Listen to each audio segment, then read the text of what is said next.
এতিয়া তাৰ মডেলিটিটো মাৰ্জ কৰাৰ সিদ্ধান্ত হৈ গ'ল এতিয়া তাৰ মডেলিটিটোৰ কাৰণে আমি এখন কমিটি গঠন কৰিছোঁ মই ভাবোঁ যে 2 এদিনতে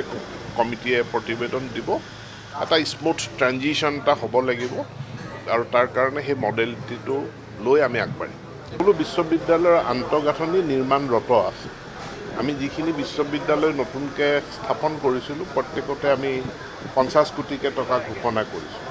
আৰু সেই 50 কোটি টকাৰ কাম চলি আছে বৰ্তমান যিখিনি মহাবিদ্যালয়ৰ পৰা বিশ্ববিদ্যালয়লৈ উন্নীত কৰা হৈছে তাতো 10 কোটিকৈ টকা আবণ্টন দিয়া হৈছে সিদিনা শিলচৰতো গৈ মই গুৰুচৰণ মহাবিদ্যালয় যিখন বিশ্ববিদ্যালয় হ'ব তাৰ স্থান পৰিদৰ্শন কৰি আহিছোঁ ক'ৰবাত মাটিৰ সমস্যা আছে গতিকে আন্তঃগাঁথনিৰ ক্ষেত্ৰত চৰকাৰখনে যথেষ্টখিনি কৰিছে আৰু কৰিব সংগঠনবিলাকৰ লগত মই আলোচনা কৰিয়ে আছোঁ আহি থকা দিনকেইটাত সকলোৰে লগত আলোচনা কৰিম যে আন্দোলন নহয় আলোচনাৰ মাধ্যমেৰে আমি সমস্যাবিলাক সমাধান কৰাৰ কাৰণে ইতিবাচক পদক্ষেপ আমি গ্ৰহণ কৰি আছোঁ আজি অসমৰ মাননীয় ৰাজ্যপাল শ্ৰীযুত গোলাপ চন্দ কাটাৰিয়া ডাঙৰীয়াই অসমৰ 3খন বিশ্ববিদ্যালয়ৰ উপাচাৰ্যৰ শপত বাক্য পাঠ কৰোৱাই গুৱাহাটী বিশ্ববিদ্যালয়ৰ বাবে অধ্যাপক ননীগোপাল মহন্ত ভট্টদেৱ বিশ্ববিদ্যালয়ৰ বাবে অধ্যাপক ধনপতি দাস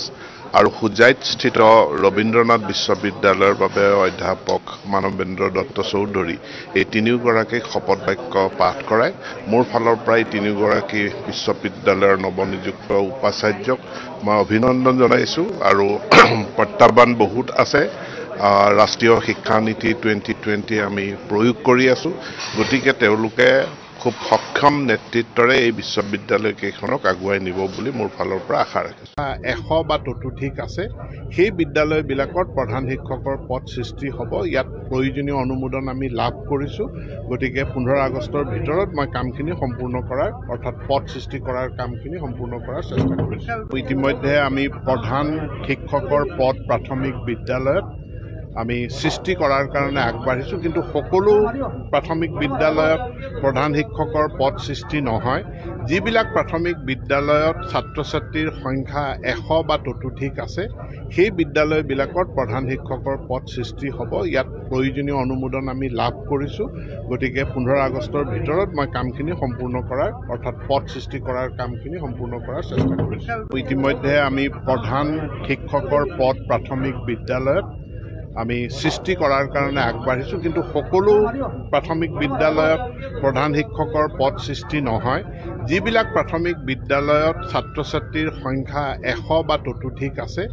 সেই বিদ্যালয়বিলাকত প্ৰধান শিক্ষকৰ পদ সৃষ্টি হ'ব ইয়াত প্ৰয়োজনীয় অনুমোদন আমি লাভ কৰিছোঁ গতিকে 15 আগষ্টৰ ভিতৰত মই কামখিনি সম্পূৰ্ণ কৰাৰ অৰ্থাৎ পদ সৃষ্টি কৰাৰ কামখিনি সম্পূৰ্ণ কৰাৰ আমাৰ এনেই জেনেৰেল PTR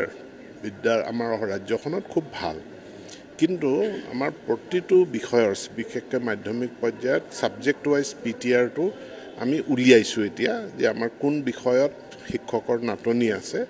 গ্ৰেজুৱেট টিচাৰ বুলি ক'লে গ্ৰেজুৱেট টিচাৰ তেওঁ যিকোনো সাবজেক্টৰ হ'ব পাৰে আৰ্টছো হয় সায়েন্সো হয় আৰু আমি ডেডিকেটেড মেথছ টিচাৰ দিব বিচাৰিছোঁ ইংৰাজীৰ কাৰণে ডেডিকেটেড টিচাৰ দিব বিচাৰিছোঁ সেইকাৰণে আমাৰ গ্ৰেজুৱেট টিচাৰসকল তেওঁলোকে কি বিষয়ত গ্ৰেজুৱেশ্যন লৈছিলে তাৰ তথ্য শিক্ষা হেতুত আহৰণ কৰা হৈছে তথ্য আহৰণ প্ৰক্ৰিয়া সম্পূৰ্ণ হৈছে এতিয়া আমি বিষয়ভিত্তিক PTR পিপিএল টিচাৰ ৰেচিঅ' আমি তাক ক্যালকুলেট কৰি উলিয়াব পাৰিম আৰু কোনকিটা বিষয়ত আমাৰ শিক্ষকৰ নাটনি আছে সেইটো আমি তথ্য লাভ কৰাৰ পাছত সেই অনুপাতে আমি পদক্ষেপ গ্ৰহণ কৰিম নিশ্চিতভাৱে এইটো আমি জনাৰ পাছতহে আমি ক'ব পাৰিম গতিকে আমাৰ এমাহৰ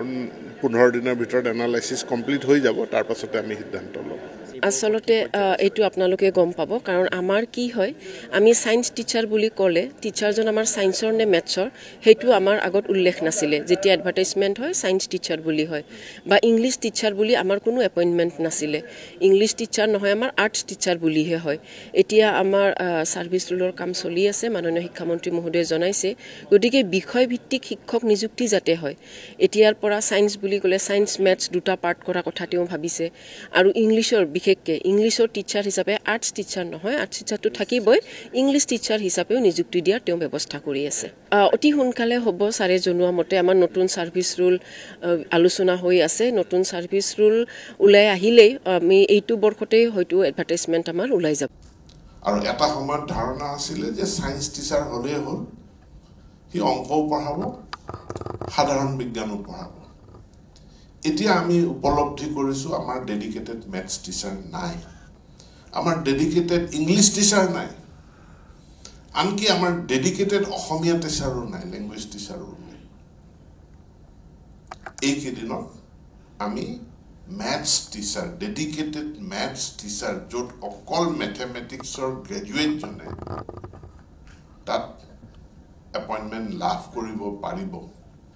তেনেকুৱা পোষ্ট আমি এতিয়া ক্ৰিয়েট কৰিবৰ কাৰণে গৈ আছো